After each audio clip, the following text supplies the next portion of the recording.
This is the Greg Bedard Patriots Podcast with Nick Cattles. He's Greg, I'm Nick. This is the Greg Bedard Patriots Podcast with Nick Cattles. This episode is brought to you by Prize Picks, largest daily fantasy sports platform in North America. Download the app today. Use code CLNS for a first deposit match up to $100. And of course, if you enjoy this podcast, make sure you swing by Prize Picks and use that code CLNS to help us out. Also, take the guesswork out of buying NBA tickets with Game Time. Download the Game Time app, create an account, and use code CLNS for $20 off your first purchase. Last-minute tickets, lowest price guaranteed. Let's start with some headlines, Greg, before we get to a mailbag. Cameron Wolfe from the NFL Network had a story on Jerod Mayo and the Patriots. Let's jump to some of the key excerpts from this story. We start with this, quote, "With Bill, we probably would have traded back to get more picks." This is what Mayo told Wolfe.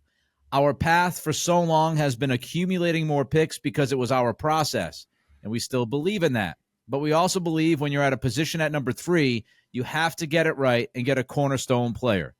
Like Bill, I believe in draft and develop long-term. It's always good to have a quarterback on a rookie deal. At the same time, I don't want to get into the game of, I really like this guy, let me trade back 3 picks to pick something up. No, just take him. If we feel like he's an impact player, then take him." Your thoughts, Greg?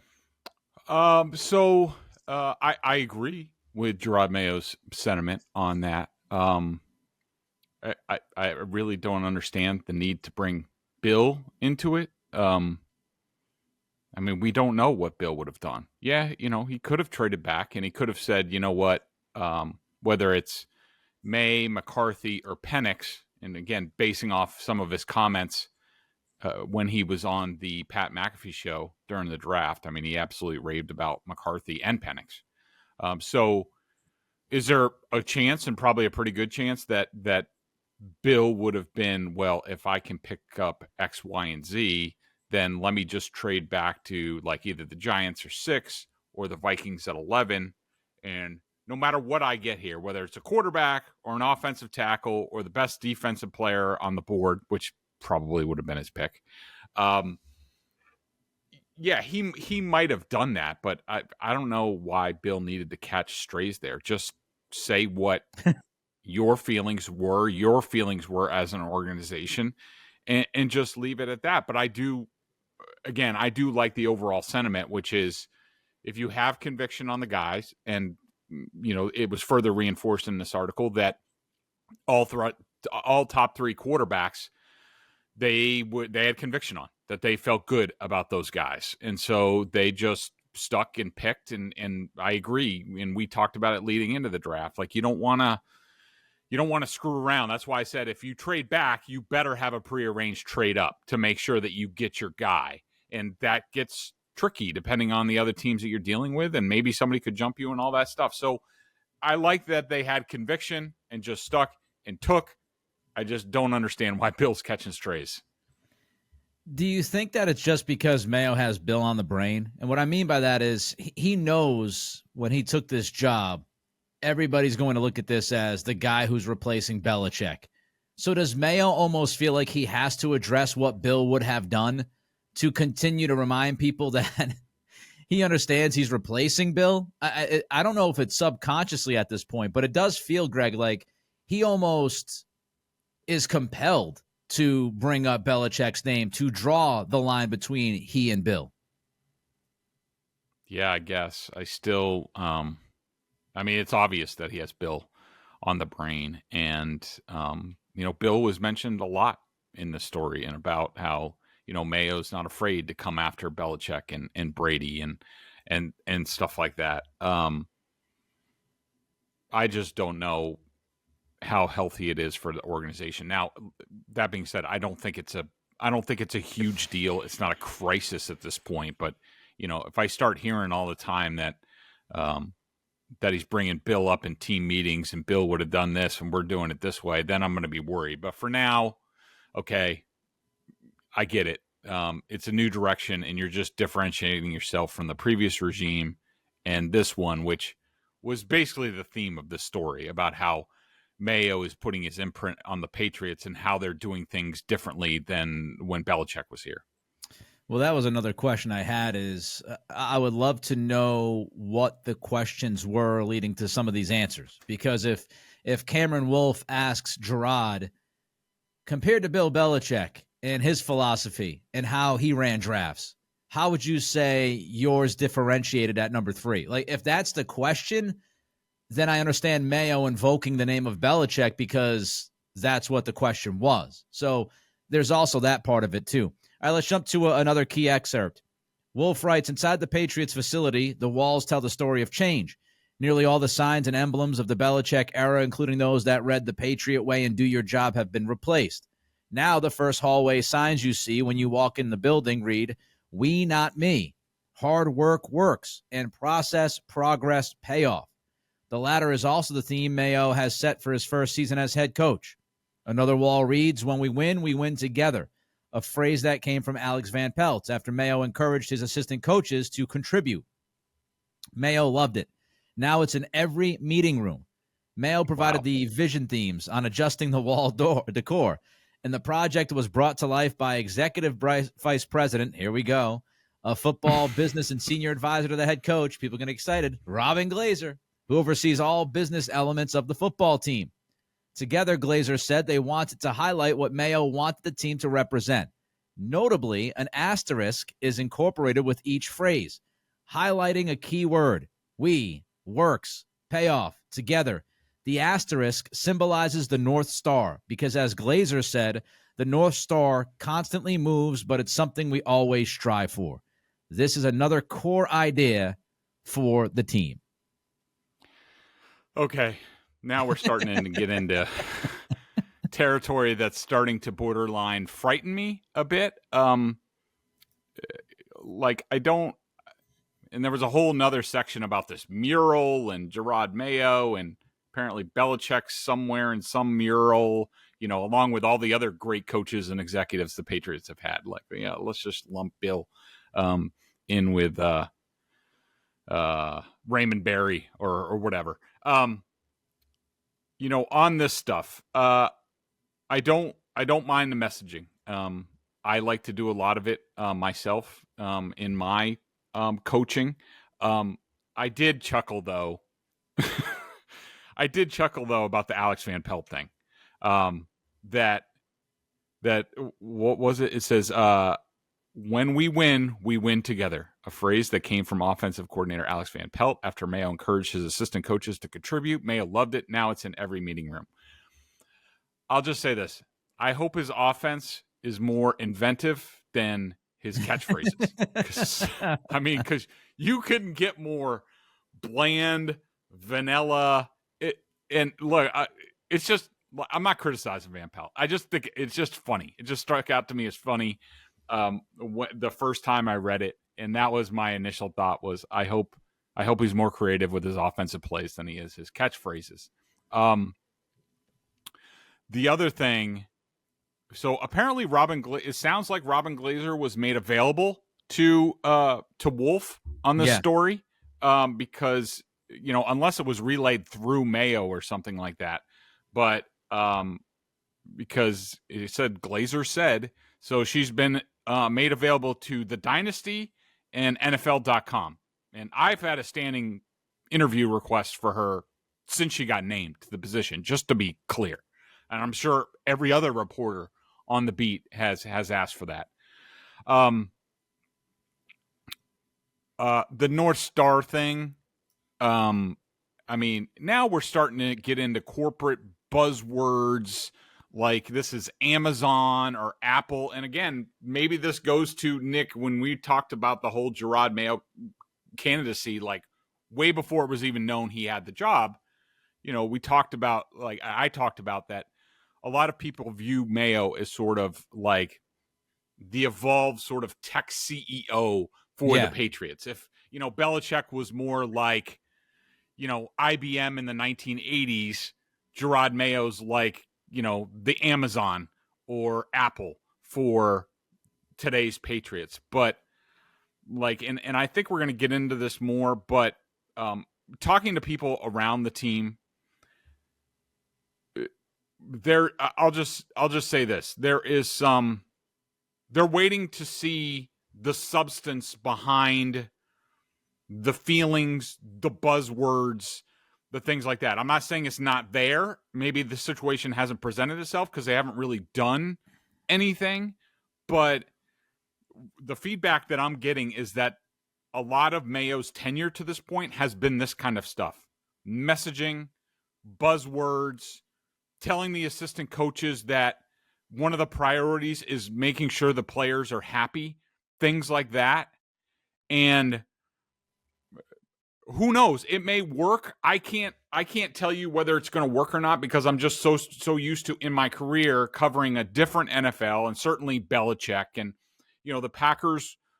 I wouldn't say they were on Mayo's side of things. I would say they were more towards Belichick. The Dolphins, when I covered them, I mean that's the early 2000s. That's old school NFL. Make no mistake, this is definitely a entirely new culture for the Patriots. It's player friendly. The players are a priority. There are a lot of people who've been in this league that makes them uncomfortable, and they're not sure how this is going to work, but they're definitely going in this direction. I think it all depends on, in those toughest moments, can Mayo get tough?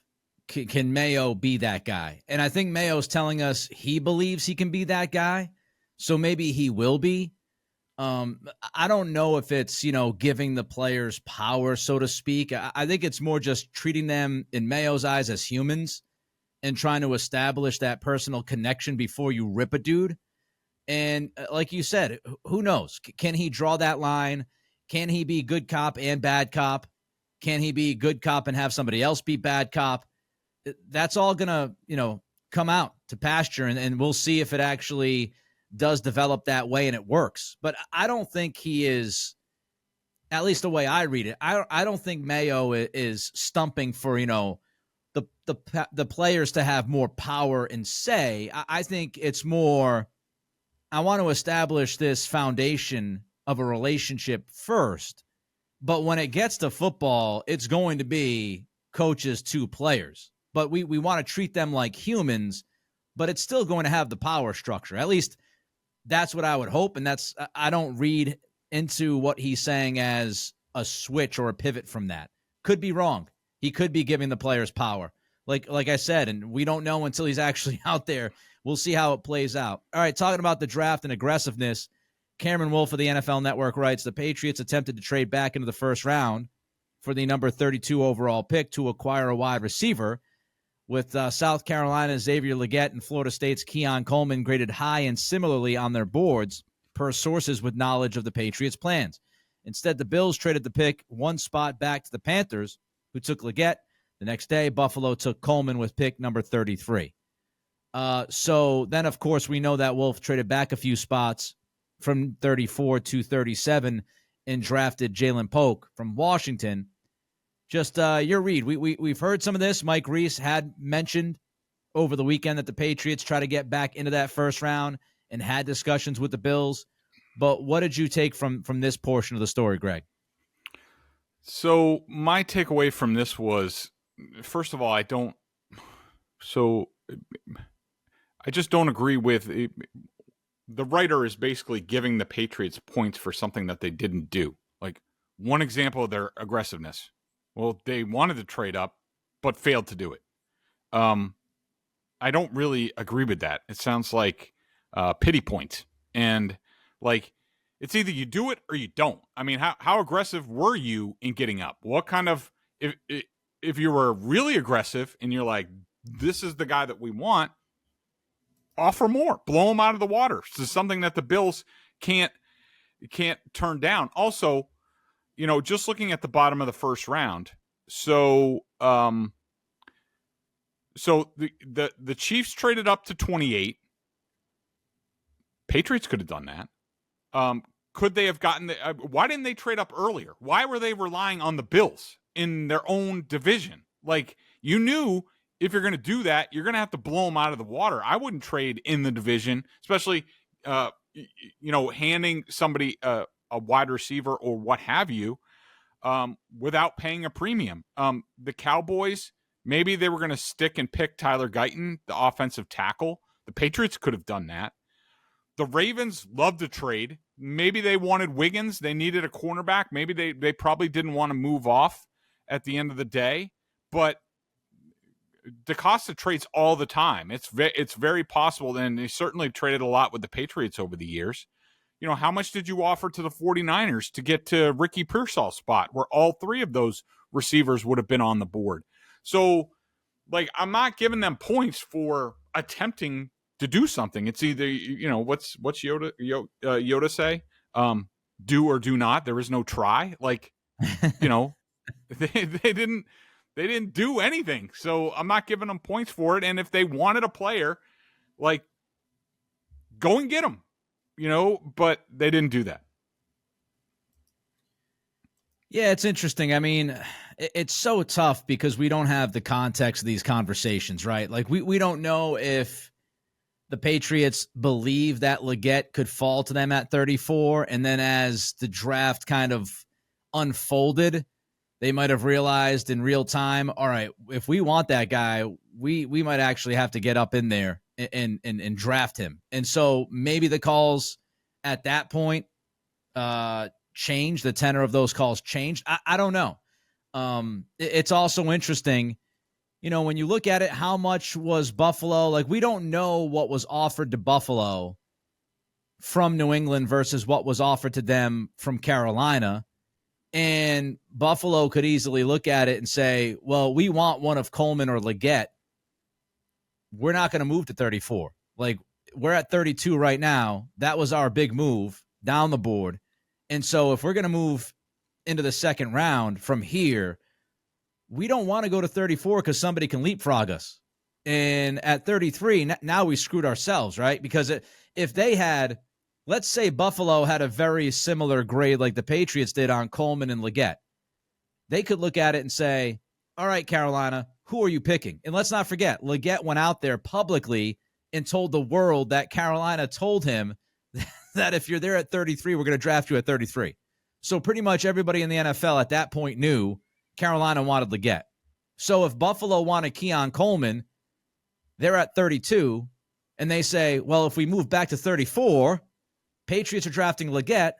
Carolina, what if they draft Keon Coleman? Now we screwed ourselves. We've got to get one of those two guys. So we don't know the conversations. It could have been as easy as Buffalo, you know, thumbing their nose to the Patriots because they're in division. And so we're not going to trade to an AFC East team. Forget that. We're not going to make you better. It's hard to believe that was the case, though, because Buffalo, of course, traded with Kansas City and allowed them to get, you know, a better player. But there's so much that unfolds. The other part of it, and I said this, I think, earlier in the week, Greg, when we look at these trades, the Patriots are in a different position. Like, Carolina got their quarterback last year, right? They got Bryce Young. Mm-hmm. They're already a year into this rebuild. They'd be willing to give up more than the Patriots. So the Patriots also had to keep an eye on, well, what do we have to give up? And is it worth it? Like, bringing in somebody like Leggett, for example, is Leggett worth more than Jalen Polk and player X? And I think that's what the conversation is for Elliot Wolfe in that room. Prize Picks is America's #1 fantasy sports app with more than 3 million members. It is the easiest and most exciting way to get in on the action while you watch your favorite sports and players. You just pick more or less in 2 or more player stats and watch the winnings roll in. Get in on the playoff action and win up to 100 times your money on Prize Picks as you and the world's best players take the game to a new level during basketball and hockey's postseason, which is coming up. I can't wait. I know Nick is going to be freaking geeked up for all that stuff. That's for sure. You can now win up to 100 times your money on Prize Picks with as little as 4 correct picks. You can turn $10 into 1,000 with basketball, hockey, baseball entries today on Prize Pick, America's #1 fantasy sports app. This week on Prize Picks, I'm selecting Jaylen Brown for more than 25 points, David Pastrnak for 2 goals or more, Tyler O'Neill, the big thumper, for 2+ home runs this week, and Kenley Jansen for 2 saves. Download the app today and use code CLNS for a first deposit match up to $100. That's CLNS for a first deposit match up to $100. Pick more, pick less. It's that easy at Prize Picks. To the mailbag we go, Greg. JB Hambihani. I'm trying, folks. Hi, Greg. So I have this thought. Donovan Smith is still lurking around as a free agent. He went to Penn State. Isn't overly old yet. I like that, overly old. Was previously seen as only a right tackle, would be a great mentor. Could the Pats potentially sign him to a short-term deal to bridge Caden Wallace? So my generic response for basically all of these things, and people love this time of year to look at names on a list, and the first guy that jumps out that may have been good at some point in time, like, could we sign him? And like, yeah, it could happen, but really what goes on at this point, the team is more focused, and especially this is the way Wolfe and the Packers run. They're more focused on, they want to see their draft picks and their undrafted free agents, and the Patriots have signed a ton, invited some to the rookie camp. Rick Saratella has a great breakdown over at BSJ if you're interested in that, in all of those different guys. Some of them are intriguing. I don't have any comment on them until I see them on the field and see who pops. But they're more focused on, who are the guys that are coming back from last year? How have they improved? The guys that they added, and they basically added somebody at every position of need. How do those guys look? How do our draft picks look? How do the undrafted free agents look? And let's get through veteran minicamp in mid-June, see how the guys are doing, then we'll reassess. And if there's a raging fire at some position, then yeah, maybe we'll sign somebody off the street. As far as Donovan Smith himself, just say this. I mean, the Chiefs didn't want him back. Not at all. He had some of his worst stats this past year. Not overly terrible, but you also have to remember that he's blocking for Patrick Mahomes, who gets out of a lot of stuff. So his pass blocking efficiency this year was 95.6. He hasn't been that low since his first couple of years in the league. And he's just, he's the type of guy that you would sign if what you do with Okorafor, Caden Wallace, Tyrone Wheatley Jr., every other slap bag that they've signed a tackle or traded for in the past couple of years, see how it looks on the field. And then if we need help, then maybe we go for a guy like that. But certainly signing Donovan Smith tomorrow is not going to make the Patriots a better football team right now. One guy I would keep an eye on is David Bakhtiari. Now, with that said, we know he has been hurt a lot the last few years. A lot. However, if you're just throwing a bunch of people out there and you're trying to get the best offensive line that you can, I bring up Bakhtiari just because of the connection with Elliott Wolfe and Alonzo Highsmith. They were there when he was drafted. So he's another name that you could toss in there. If Caden Wallace and Okorafor look like disasters on the left side, Bakhtiari might be a break glass in case of an emergency. It would not be a great situation, again, because of his injury history, but you can talk about him. You can talk about Leno. Leno is also out there. You could talk about Humphreys, who is still out there. Becton just went to Philly right after the draft, so Mekhi Becton's off the market, but there's a handful of guys. And I think you see what you have with Wallace. You see what you have in Okorafor. If that's not working, then you might have to, pull out the drastic measure.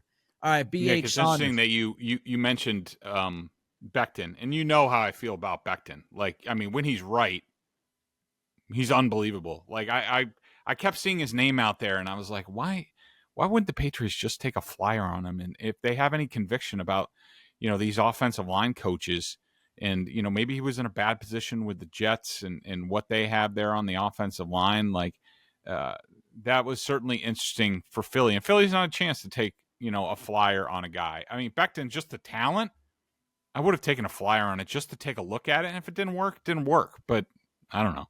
I agree with you. I would have 100% done that. I'd also say the Caden Wallace stuff, like everything that I've been reading, nobody outright has come out and said he can't move to left tackle. So I think he has questions that he has to address from what I've read. I'm not an offensive line guru. I'm sure Greg could break it down a lot better about, the punch that he has and all of these terms.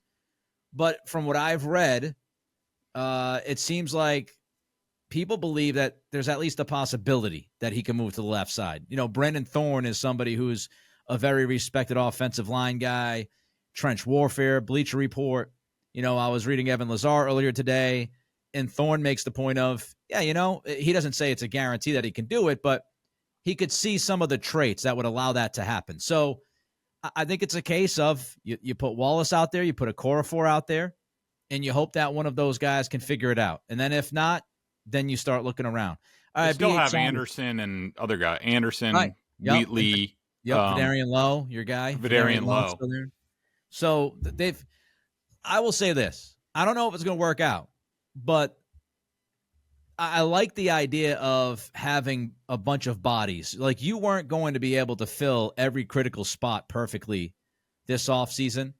And so, when you're looking at it, it's not a bad idea to have 3 or 4 guys at least competing and say, okay, if you've seen enough during camp or even mini camp, we might have to go out and get another name, but see if somebody rises to the occasion. And if they do, that's great news. Am I concerned? Yes. I am concerned about left tackle. I don't love the idea of a Okorafor / Wallace, but I'm also not an offensive line coach, and I'm not writing off the idea that one of those guys might actually work out. And if they're at least average, then you'll be able to survive. All right, B.H. Saunders, in your draft, in your post-draft comments, you again brought up Belichick's horrible draft record. No one is disputing how truly awful it was. In terms of giving the new regime the benefit of the doubt, what reporting can be done to lay blame or credit for the specific pick since 2020? A ton of 2021 draftees have now gotten second contracts. What was Belichick responsible for? Grow, Wolfe. I just don't see how removing one guy means that we should be excited about the leftover brain trust. I'd feel better if you said Wolfe was pushing for Owenu, Barmore, and Duggar, but Belichick overruled people to pick Mack and Strange. Somehow Belichick was suppressing all this drafting talent. It's as flimsy as the benefit of the doubt given to someone because his dad was a Hall of Fame drafter from 30 years ago. First of all, I'm not giving Elliott Wolfe the benefit of the doubt outside of he gets to pick his players, then we get to judge. The same way I did with Belichick in the draft.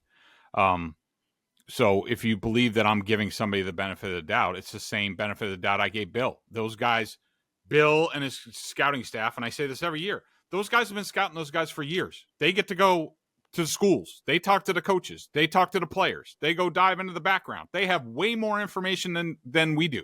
So they get to pick their players. We get to point out this is a worry. This is a good trait. Might not work out.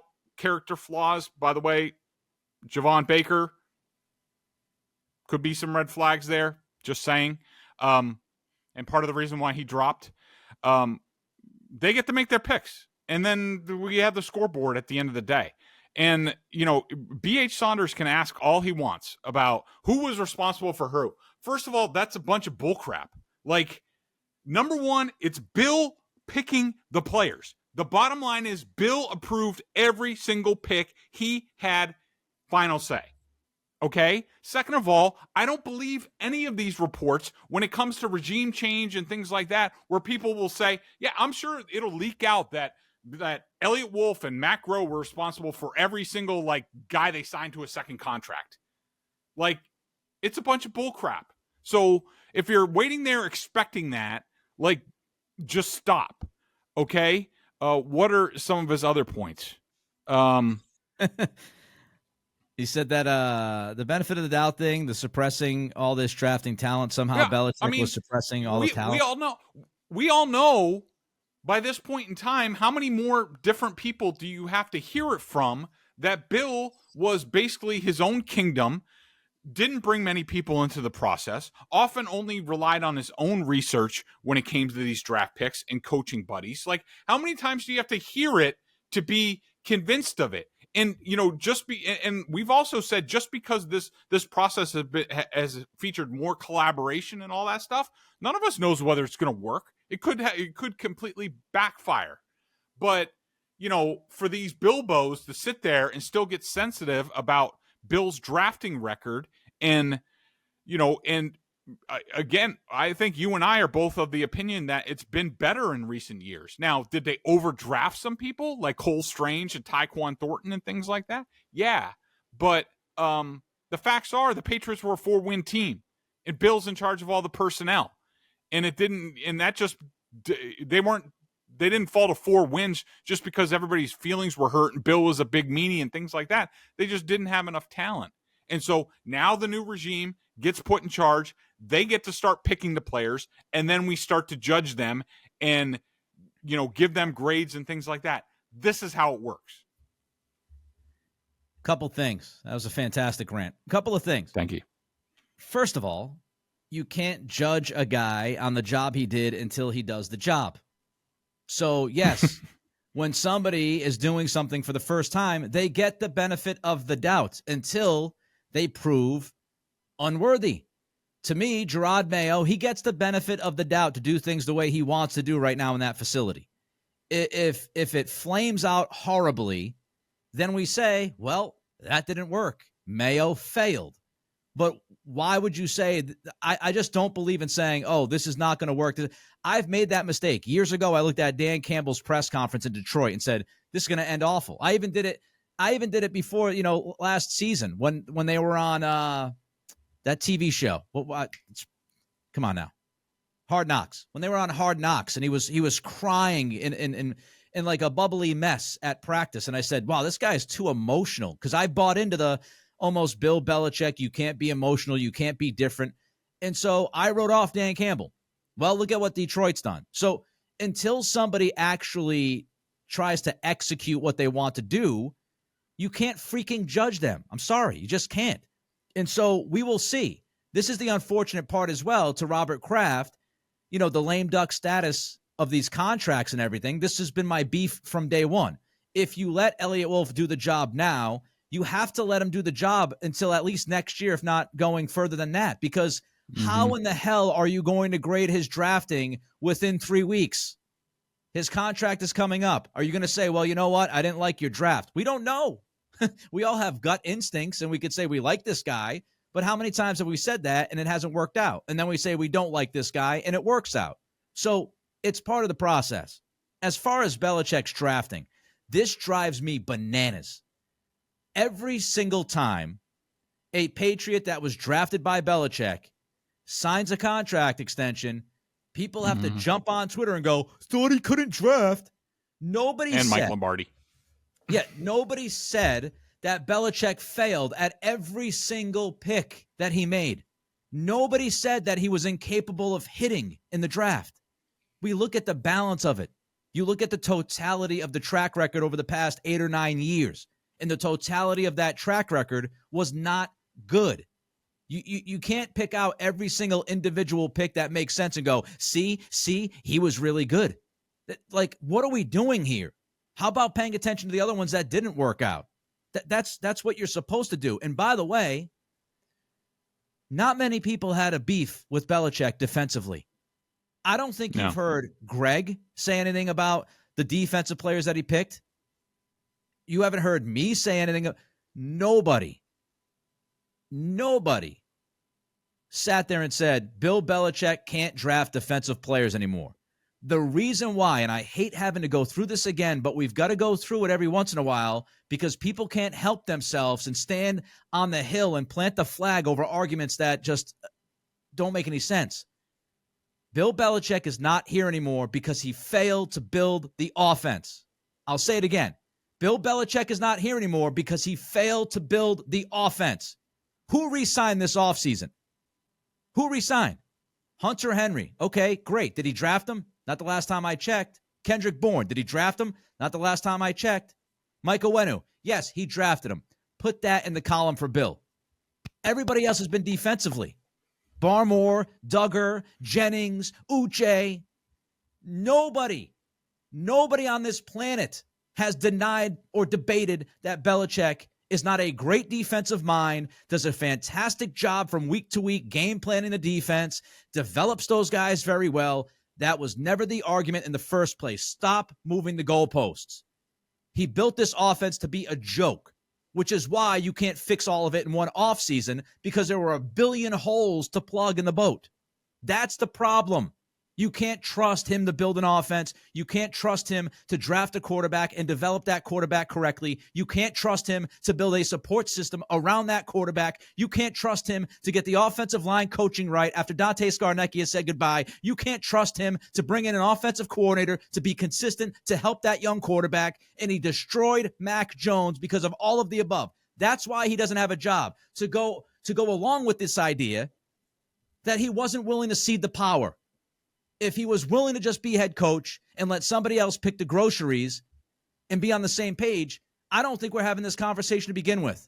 So stop moving the goalpost and stop changing the conversation. We know why Bill's not here. Stop trying to make your point look better. Just stop.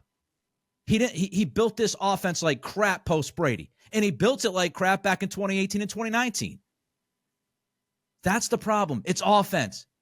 It's offense. He's not offering Calvin Ridley $40 million guaranteed. He's not on the phone trying to trade for Brandon Ayuk or Deebo Samuel. He's not drafting 2 receivers in this draft. He's not spending 7 of the 8 picks on offense. He's not doing any of that if he's in here.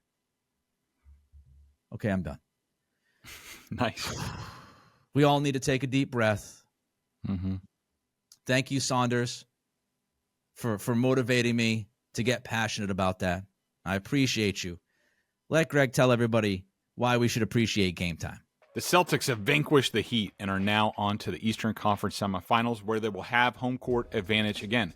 Who wouldn't want to be at TD Garden to soak in the great atmosphere there? Well, Game Time is an authorized ticket marketplace of the NBA, which makes getting playoff tickets even faster and easier.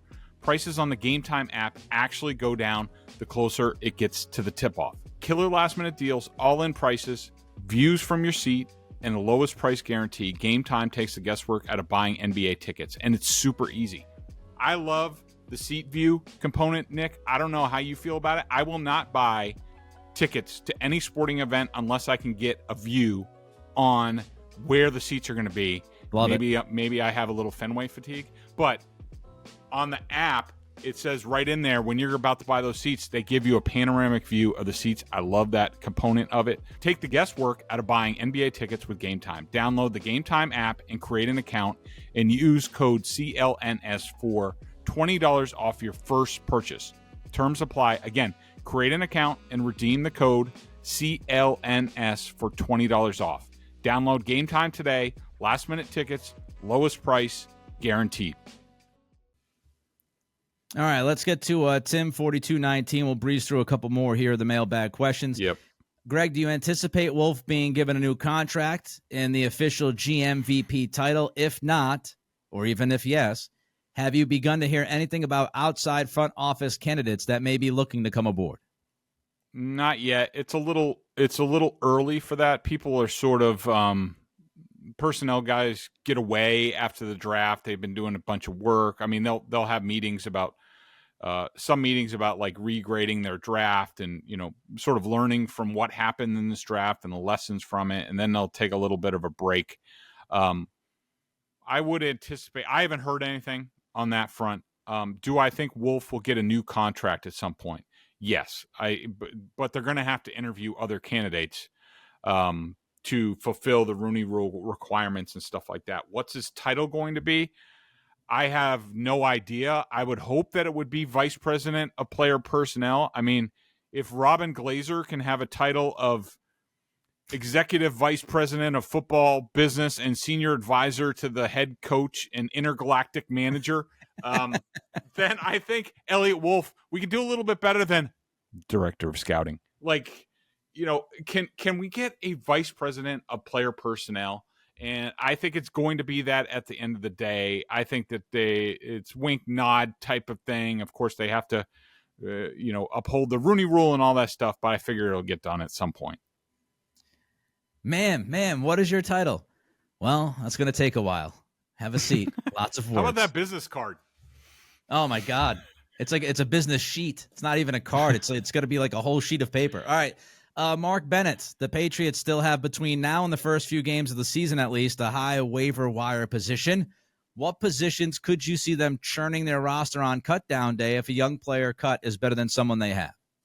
Any in all positions, pretty much. Any. Maybe not. What positions? Yeah, all of them. All right. I thought you were asking if he was asking any. I got you. Yeah, no. I'm just saying all of them. So I will say the reason I picked this question out because I did want to bring up, and I don't think we got into a discussion when we talked about the Packer way. It was more concentrated on the philosophy and the quarterback position, all that stuff. But one of the tenets of what the Packers do, and this goes for Ron Wolfe and Ted Thompson, and not so much Brian Gutekunst, but he might have done it, but I'm not as familiar. You are going to see a huge roster churn. Like these guys, Ron Wolfe was famous, especially when he was rebuilding the 4-win Packers. Like they would have tryouts on Tuesday, and somebody was getting signed just about every week. So I expect between, not only the bottom of the roster now, but like in season, the practice squad, all that stuff, like you are going to see they're just going to bring in guys and take a look. And it's basically like, all right, is that guy better than what we have on the roster? Yep, we're signing him. That guy's gone. Like that's what they're going to do. It's to incrementally bring up the talent on the team. And I don't think any position is off the sheet. I mean, certainly you look at like maybe there's a free safety, maybe there's a cornerback, wide receivers, running backs, like offensive tackles, like you guys know all the positions. You don't need me to tell you, but just safe to say there is going to be a lot of roster churning on this Patriots team, at least for the next year, if not the next two. Competition. Two more questions before we get to them. I want to remind you we're brought to you by Prize Picks. Download the app today. Use code CLNS for a first deposit match up to $100. Also check out the guys over at BSJ. $50 for the year. They do tremendous work. All right, Jay Chalafour. The Patriots essentially went 30 years with 3 left tackles. Isaiah Wynn, busting was one of the nails in Bill's coffin. Are we as fans overrating the importance of a quote-unquote franchise left tackle? Yes. And, look, I don't think anybody would say that Matt Light and Nate Solder they were good left tackles. Would anybody call them like a franchise all-pro level left tackle? I wouldn't. Certainly very good players. Light was better. But you just need good, serviceable guys. And we sort of talked about this, I think, in the last pod. And, why I'm not like hyperventilating about left tackle, because if Michael Wenu's really good on the right side, if it's him or whatever they do, if their right tackle is really good, you can help the left tackle. It's not that complicated. And just about anybody who's been in an NFL offense will be like, well, most teams are all set at left tackle and they help the right tackle. The Patriots could be the opposite. It's no indictment. You put a tight end on that side, you chip on that side, like, whatever. It's not that big a deal. And so do I want to have Pro Bowl level on both sides at tackle? Hell yeah. And that's the goal. When they're going to get there, I don't have any idea. And again, I am concerned about left tackle with the Okorafor Wallace plan because I got to see it before I feel good about it. It's certainly possible one or both those guys could work at left tackle. But Greg, I think another part of the conversation regarding offensive line play is it has declined so dramatically across the league. I mean, when you look at tackle play in 2024, it ain't tackle play from 2004. So it is just inherently difficult to find 2 good to really good tackles. Not a lot of teams in the NFL have that. Again, it's not an excuse to say, oh, the Patriots can't do it, or if they flame out at both spots. I'm not excusing that. It's just reality. It's really difficult to find good tackles in football now. We can go through it all with Greg as to why, but college offensive systems are just the way they're run. They're not asking guys to block for a long period of time. They're uncomfortable doing that. The lack of development. It's just really difficult to thread that needle nowadays in the NFL. All right, G. Louis Simons. Greg, what is your over-under on games the Patriots plan to start Jacoby Brissett? Does it depend on wins or play at quarterback or May's progress? A combination of all three? Or is it predetermined? Say week 5. So I don't think there's any definitive plan at this point. I think, like you mentioned before, the Patriots, everything is about competition right now. And where they are, building from a 4-win team, it should be all about competition at all positions. To me, that's the best path forward. So we'll see. I mean, largely we have no idea. We have no idea how quickly Drake May is going to get the offense. We have no idea how quickly he's going to clean up his footwork or his throwing motion. But if you're asking me right now, I would put the over-under at 7.5 games that Brissett's, they play 17 games now. So maybe 8.5. That would be my over-under. My preference is that the Patriots are in somewhat contention all year, maybe until the last month of the season, last couple weeks, and Drake May doesn't play until they're out of playoff contention, and they can just get a look at him, get his feet wet, get film on him, say, hey, this is what we need to work on. This was good. This was bad. Building off it. If I think I remember correctly, Nick, and you're more of an encyclopedia about this stuff than I did, didn't Patrick Mahomes get a start at the end of his rookie year, and that sort of set they sort of dipped their toe in the water, and that basically led to the switch the following year. I would like to see similar. Right. I think you're right, but I'm not going to sit there and tell you that you're definitely right. But I think you're right. I think he got one start. I can look it up. Here's what I'll say about Drake May. And this might sound like a cop-out answer. And you know what? Guess what? I couldn't care less. So here's my answer to that. Drake May should start a football game when he's ready. And yes, by the way, Patrick Mahomes started week 17, 16th game of the year at Denver. If you want to know what he did, he was 22 of 35, 284 yards, 0 touchdowns, and a pick. So everybody at that point, I'm sure, thought he was going to be the best quarterback in the league. So what to do with Drake May? When he's ready, you play him. If he's ready to start, then you start him, unless you think it's unsafe. And what I mean by that is, if the offensive line is a fire drill and you're worried about ruining the future of your franchise via injury or some of the PTSD getting hit a billion times, then I would slow roll it a little bit. But if you tell me Drake May is on that field and Greg and I are standing shoulder to shoulder in June at minicamp, and we've casted aside Mike Giardi because I don't think he likes me. So Giardi's way away from the two of us. And we're watching it. We're watching the action unfold. If Drake May's out there and his footwork looks way ahead of schedule and he's tightened up his throwing motion and he's a confident dude and the players believe he's the best player and gives them the best chance to win, then you start him week 1 if he's ready. And that would be a great thing. If he eclipses all of our expectations that it might take a little while and looks like the dude, that's great. I don't put any kind of, some random timeline on it. Like, oh, you know what? If he's not in there by Halloween, forget about it. He's a lost cause. Like, I don't do that. When he's ready and he proves to be ready, then play the young man. One of the reasons why you drafted him is because you loved his toughness and his ability to face adversity.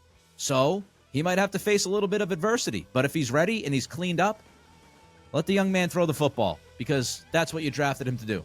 That's just my thought. All right. He's Greg. I'm Nick. We ranted. We raved. We had some fun. Until next week, hopefully all of you have a fantastic weekend. Be well. Be well to each other. See you later.